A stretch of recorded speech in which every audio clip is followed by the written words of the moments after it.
In today's lecture, we're going to be talking about the history of Indian railways, from when they began up until 1945, when they had all been taken over by the government. Indian Railways is an Indian state-owned enterprise, owned and operated by the Government of India through the Ministry of Railways.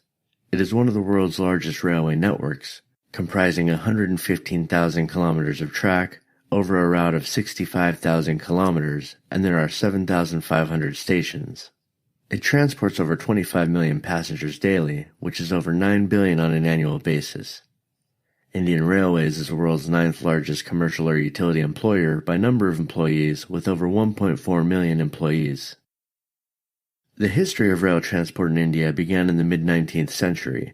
The core of the pressure for building railways in India came from London. In 1848, there was not a single kilometer of railway line in India. A British engineer, Robert Maitland Brereton, was responsible for the expansion of the railways from 1857 onwards. The Allahabad-Jabalpur branch line of the East Indian Railway had been opened in June 1867. Brereton was responsible for linking this with the Great Indian Peninsula Railway, resulting in a combined network of 6,400 kilometers. Hence it became possible to travel directly from Bombay to Calcutta. This route was officially opened on the 7th of March in 1870, and it was part of the inspiration for French writer Jules Verne's book, Around the World in 80 Days. At the opening ceremony, the Viceroy Lord Mayo concluded that if possible, at the earliest possible moment, the whole country should be covered with a network of lines in a uniform system. By 1875, about £95 million were invested by British companies in Indian railways. By 1880, the network had a route mileage of about 14,500 kilometers, mostly radiating inwards from the three major port cities of Bombay, Madras, and Calcutta. By 1895, India had started building its own locomotives, and in 1896 sent engineers and locomotives to help build the Uganda railways. In 1900, the Great Indian Peninsula Railway became a government-owned company.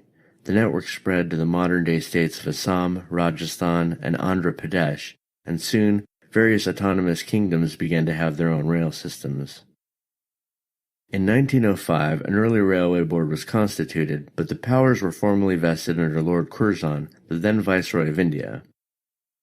It served under the Department of Commerce and Industry, and had a government railway official serving as chairman, a railway manager from England, and an agent of one of the company railways as the other two members.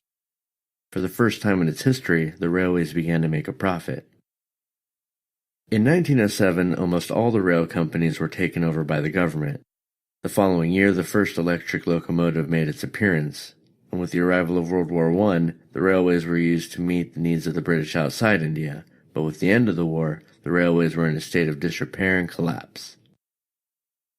In 1920, with the network having expanded to 61,220 kilometers, a need for central management was mooted by Sir William Ackworth, a British railway economist.